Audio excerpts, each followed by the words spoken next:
And we're back in the car like we never left. Welcome to the Confessions of a Not So Dangerous Mind podcast. I'd like to thank you for spending some of your miserable, sound familiar, rainy, drizzly, windy Sunday late afternoon into early evening here with me in New York. But once again, we're going to skip past all that promotional jazz and get right to the guts of the episode. Now, there are two movie anniversaries. One is a film that I'm supposed to love that I think is good, but it's not one of my kind of standards. The other one is, and it's ironic in a way that for a film geek like me, it's the lesser known of the two movies released on this day that are both very much Generation X films, products of Gen X, where most of the lead casts in the films are themselves Generation Xers, etc., ad infinitum. 40 years ago today, a very kind of, spoiler alert, a very progressive teen sex comedy. There isn't very much sex. There's a lot of implied sex. But a movie that, you hate to say it, would be called woke as fuck if it were released now. Just One of the Guys, a movie about a young woman who masquerades as a guy, well, for dramatic effect, but because she's writing an article and, well, away we go. And that's a film that has a lot of memorable moments. The character of her brother, played by a terrific Billy Jacoby, you know, he steals a lot of scenes. He has the infamous line of "Mom Says Hi." "Mom Says Hi" is easily top 10 greatest individual line deliveries in the entire decade of the 80s. But that's not the movie that I want to talk about today because, Just One of the Guys, a film I've seen a couple of times. It's great. You know, what's his name? William Zabka. After the first Karate Kid, this was his follow-up. He played a lot of the kind of either villains or semi-villains in films such as this one. And then the following year with Rodney Dangerfield and Keith Gordon in Back to School. That film turns 40 today. That does make one such as myself feel old, but celebrating its 34th anniversary, a film released on this day, April 26, 1991, is a film that has been somewhat forgotten by history that I absolutely love, and there are many Gen Xers and some young boomers that count this as among their favorites. Die Hard in a prep school, because remember, Hollywood, after the success of the original Die Hard and its sequel, they made one movie after another where the concept was Die Hard in a, Die Hard on a, Die Hard with a. Die Hard in a Prep School, released on this day, 1991, Toy Soldiers, written and directed by the terrific Daniel Petrie, and starring pre-Rudy, way pre-Lord of the Rings, Sean Astin, and obviously after the Goonies, in the lead role of a prep school kid who has a really bad attitude. He's highly intelligent. He is physically capable. But the fact that he does not follow direction very well most of the time, the fact that he is a classic, snarky, and here's an SAT word, insouciant kid, plays into the story and the movie beautifully. And one thing that Toy Soldiers does that's different than Die Hard conceptually, Die Hard and some of the other the Van Damme sudden death, some of the other films where you have a hero or heroes in a confined space and there is some version of a terrorist takeover or a bank or whatever the case might be. But one major difference between this film and, for example, Sudden Death with Van Damme and Die Hard, in Die Hard, Alan Rickman's Band of Merry Men, they purport to be terrorists. They have the presentation of terrorists. They have the bearing. Well, a very well-dressed, in the case of Alan Rickman, John Phillips London, I have two myself, as he points out to Joe Takagi. But he's actually not a terrorist.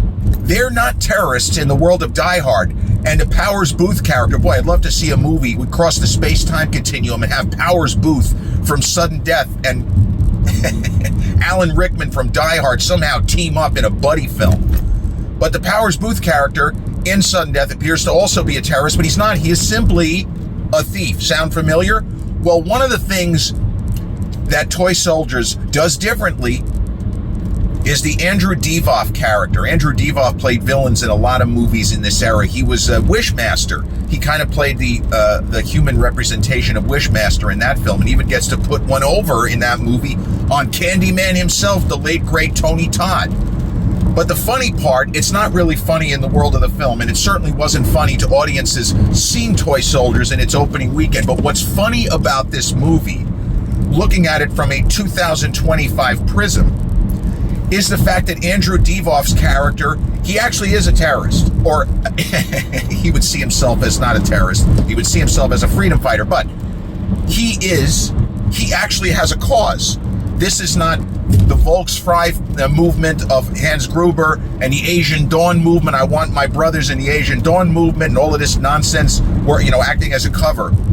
Andrew Divoff's character has legitimate beef, stop me if you've heard this before, with the United States government foreign policy. Does any of this sound familiar? I mean, there's always problems with the United States foreign policy. There are always going to be nations that would say 50 years ago the U.S. is not the peacekeeper. They just keep fucking shit up. They're a bunch of imperialists, right? We've heard all of this. We heard it in school, we heard it in college, and we hear it now. So the Andrew Divoff character is Venezuelan, and at a certain point, the United States took someone prisoner, and he shouldn't have been. This guy was a freedom fighter, the usual stuff. And he is angry, and he takes over this elite prep school filled with a lot of kids, many of whom come from money. And where there's money, there's action. And one of the friends of the Sean Astin's character, played by Will Wheaton, really good performance by Will. I guess he was still working on Star Trek Next Generation at that time. His father is a major criminal underworld figure, played by who else? Another late great Jerry Orbach. And man, Jerry Orbach, it's not a big role, but he is fucking great. And he was even good. He the only one in the Steven Seagal, also in '91, Out for Justice. Just a horrendous movie. And I'm a Seagal guy, but that movie is terrible. Despite the fact that you have Jerry Orbach and William Forsythe in two pretty significant supporting roles. So, in the world of this film, Sean Astin and some of his other, Keith Coogan, another actor, he's all over social media. He's a character. He loves going to fan conventions. Elizabeth Shue, he was in Adventures in Babysitting. Was he in Don't Tell Mom the Babysitter's Dead? That I'm not sure, but he signed stuff from Toy Soldiers too. So the Oscar winner and somebody else who unfortunately has passed, Louis Gossett Jr., plays the headmaster. I don't know that they necessarily use that word in the world of the movie, but he is what used to be called the headmaster of this elite prep school known as the Regis School. And because the name is Regis, it's called the Reject School. Because these kids, despite their backgrounds, the family money that most of them seem to have, and their intelligence, it's not that they're fucking up, it's that they don't care. They are, when we think of Generation Xers, they're the prototypes. They have the I don't give a fuck attitude. They have the nothing matters. They have the screw all y'all. We're just going to do our own thing. So when you take that, and then he's supposed to be pretty strict, Louis Gossett Jr. as the headmaster of the school, conflict. And one other thing the movie gets right, the performances are terrific right on down the line. Andrew Divoff, a very talented actor. This is not a one-note villain. You can see the shadings he gives. He has a great face for the movies, and he gives a real performance. He doesn't just shout. He has a process. He has a plan, and let's see if this plan is going to work or not. It's just essentially going to be up to the kids to figure out what can we do? How can we fight back without getting our fucking heads blown off? Because as much as they're wise asses, it's not like they're trying to get killed or die. But the movie takes its time to get to the terrorism angle. It doesn't start off with the school immediately under siege. We get the idea that our heroes, and Sean at the center, they are very resourceful, they're intelligent, they are problem-solving kids. Just because you're a troublemaker doesn't mean you're stupid.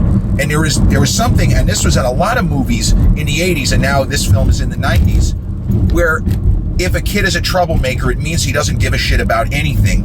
And it probably means that he's not that intelligent.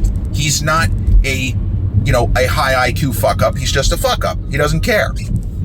And this movie gets into these sort of levels of, do you care about this versus that? So Louis Gossett Jr.'s character knows how smart Sean is in the world of this film. It's funny, I can't remember the first name of his character. It's not Sean. You know, I like when they do that where Jack Nicholson plays a character named Jack or whatever. But he knows the kid is intelligent. And there are certain things that he actually would put faith in him to not screw it up deliberately. So we meet Louis Gossett Jr., and it's a really great early scene where his kind of group and the security people that are working at the Regis school, which the kids have already renamed, they spray painted the front, did probably thousands of dollars in damage even back then, where they changed the name of the Regis school to the Reject School. And it's funny, we laugh, and Sean Astin, you know, he looked like a kid who worked out. Not that he has a great build, but he looks like a kid who is very athletic. And as I say, he knows which end is up, and he's capable. And that sort of plays into the second half of the story, and particularly the third act. But there is a raid on Sean Astin's dorm and his other buddies. I don't know the name of there are two actors. I'm not familiar with them. And Gossett Jr. grabs a bottle of Scope. Now, I got to be honest with you. When I see a bottle of Scope, that's good enough for me. I trust intrinsically. I believe that a bottle of Scope is what it is, right? Occam's razor. What's the most likely outcome in any given situation? When you hear hoofbeats in the distance, it could be a zebra, but it's a lot more likely it's a fucking horse, bro. It's a horse, not a zebra. So when I see a bottle of Scope, I don't question such things. I believe this is actually a bottle of Scope. This is a Procter & Gamble product made at a factory. I knew a guy who used to buy the raw materials to make products such as Scope, used to work out with him at Bev's. Great guy, a lot of good stories. But they raid the dorm room, and there's a whole bunch of bottles of Scope, and they commandeer him. They seize the bottles of Scope, and Sean Astin says pretty much the eyes, what the fuck? He doesn't say what the fuck, but what are you doing? Why are you taking our mouthwash? Yeah, good question. Why are you taking our mouthwash? Well, the mouthwash is not actually mouthwash.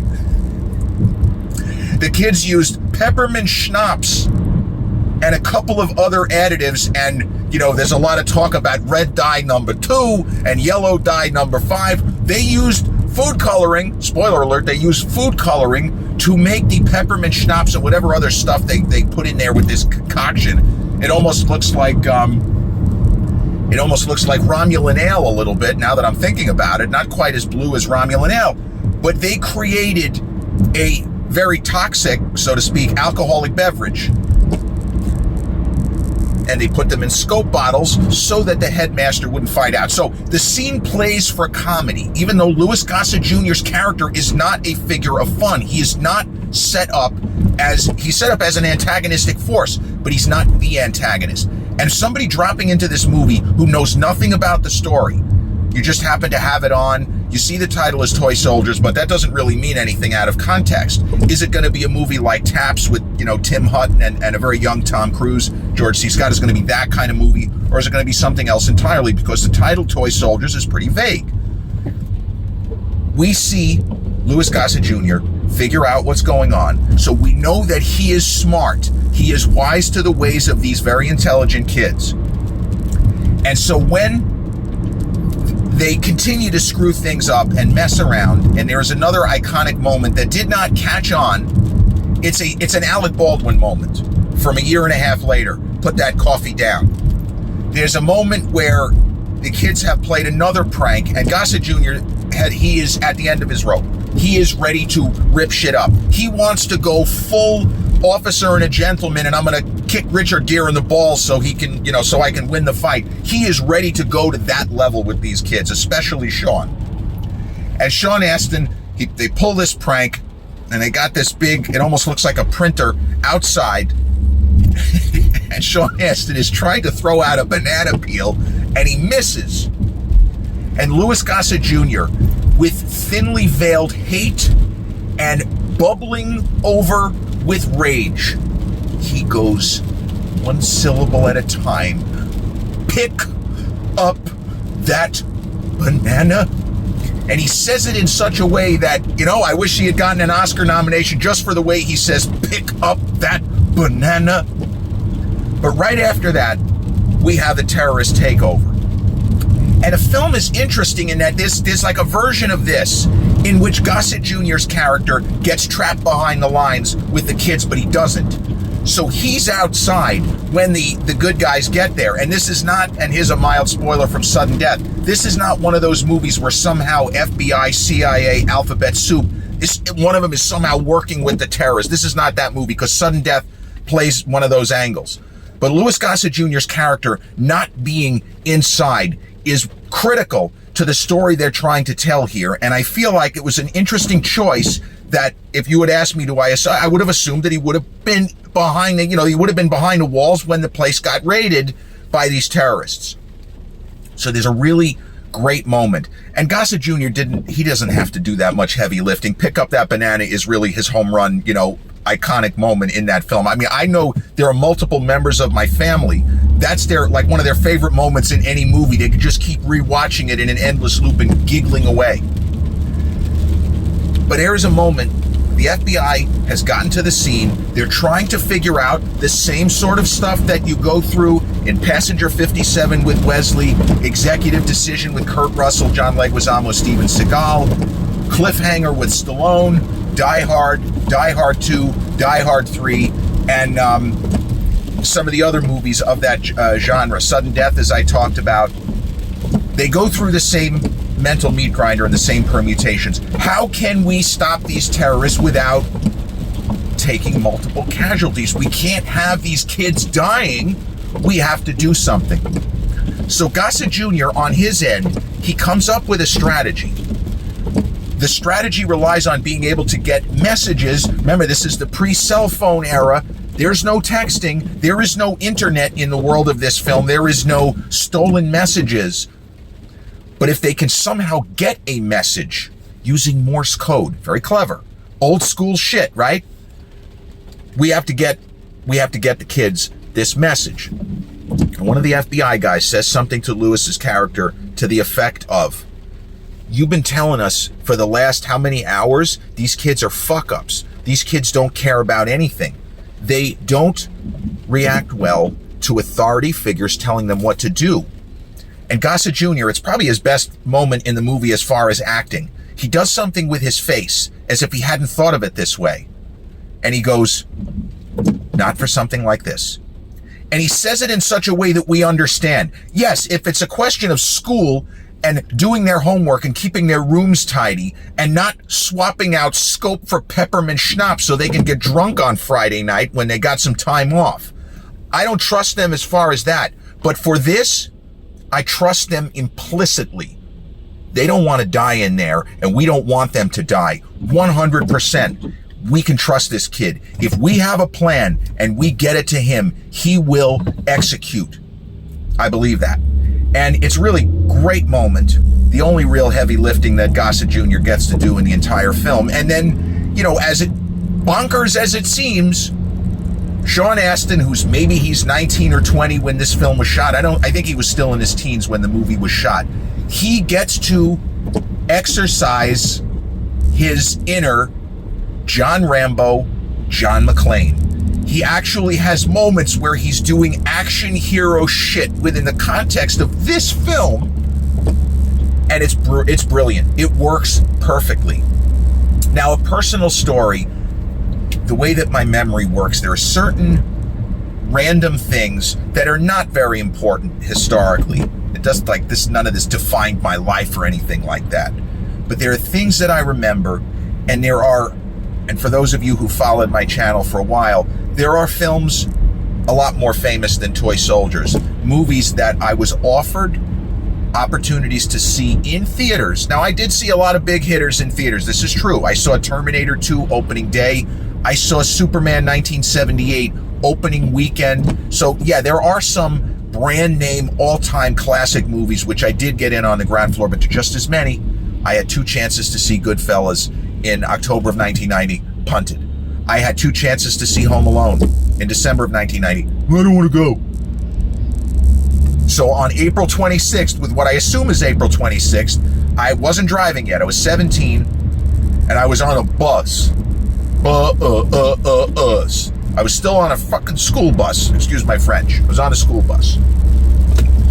And a couple of the kids were talking about movies that were opening. And I don't remember what else opened that weekend. But this kid, Brian, who was a real character, he said, "Hey, Jer, I'm going with a couple of guys. We're going to go to see a 7 o'clock of Toy Soldiers tonight. You want to head over to the mall? Maybe meet us at the movies." Now, I had seen the previews, and I got to tell you, the film looked really good. A huge Die Hard fan I was. I was really into it, and Die Hard 2 I actually did see in theaters. Speaking of brand name movies, I saw Die Hards 2 and 3 in theaters. Inexplicably, not like I had any social life. It's not like, oh, I've got a date. I wish that was my excuse. But for reasons unknown, when this kid, Brian, said, "Jerry, you want to, meet us? We'll probably get there 6:30. We'll have some pizza," whatever the conversation was. I said, "Nah, you know what? I don't think so." I wish that I had seen that film in theaters. Because when I rented it, as soon as it hit video, kind of in the early summer of 1991, I loved it. It was way better than I expected it to be. And you look at the box office numbers, it did okay, but it could not be considered a box office hit. It's one of those movies that it grossed back its production cost, but it is a film that is still the most obscure of all of the Die Hard on a Die Hard in a Die Hard with a, that whole thing, Air Force One with Harrison Ford, another one. There were so many movies that followed that structure, and I named a whole bunch of them to you just now. But this is a really good example of it, and how to do it in a believable way, because, and this is not, I like to say spoiler alert usually when I'm just joking around, there are no special effects. There's special effects in this movie, but they're all practical effects. And everything that happens is within the normal realm of human experience. There is no magical thinking. These kids are super smart. And as much as Andrew Divoff's terrorist character, he thinks he has the drop on them, and he does. But what he doesn't count on is how well they know their school, how well they know this goes here, this goes there, and they actually have a couple of what you would call almost secret passageways. And they execute a lot of trickery, which it almost looks like they're building a better mousetrap, as the saying goes. And they come up with a few schemes that are out there and ballsy and nervy, but never less than believable in the world of this film. And, I apologize. I did not check to see if this movie, I believe it's streaming free on the Tubi app, which is a free app, but I don't know if it's free on Prime or, Max, or it could be Paramount Plus, because I think Paramount had a hand in the production way back when. But this is one of those movies that it is somewhat obscure, but there are people, if you're a young person, let's say you're under 30, even under 40, if you mention this movie to Gen X movie fans and young boomer movie fans, I am almost 100% certain that they are going to smile. Their first reaction, if they have seen it, they will smile and they will say something to the effect of, "That's one of my favorite movies. Have you ever seen it?" Something like that. And I know a number of people that will talk this film up at every opportunity. They will try to get their, friends and family to see it. It is such a good interpretation of the Die Hard on a Die Hard in a Die Hard with a, because it stays within the realm of believability, even though the story is not really believable. But for what it does, for where it goes, it is the most realistic of all of those, the cycle of movies that began with the original Die Hard. And you could even throw The Negotiator with Samuel L. Jackson and, Kevin Spacey, Paul Giamatti, and the late, great, also J.T. Walsh. So for a decade, this is the most believable studio level film in that ballpark. And not that that's a big deal, but it is something, given the stakes. The actions the kids take are believable. The actions the FBI takes on the outside, working with Louis Gossett Jr., they're logical, they make sense, and it really works. I would rank this film 8 to 9 out of 10. This is not a guilty pleasure movie. This is a terrific film. It got okay reviews, but I believe that people seeing it now, because it's not a product of its time, other than the lack of cell phone technology, there is nothing in this film that will feel dated. Even the hairstyles kind of work. Maybe a little bit. Sean Astin has kind of a mullet going on, like a curly mullet. But I absolutely adore this film.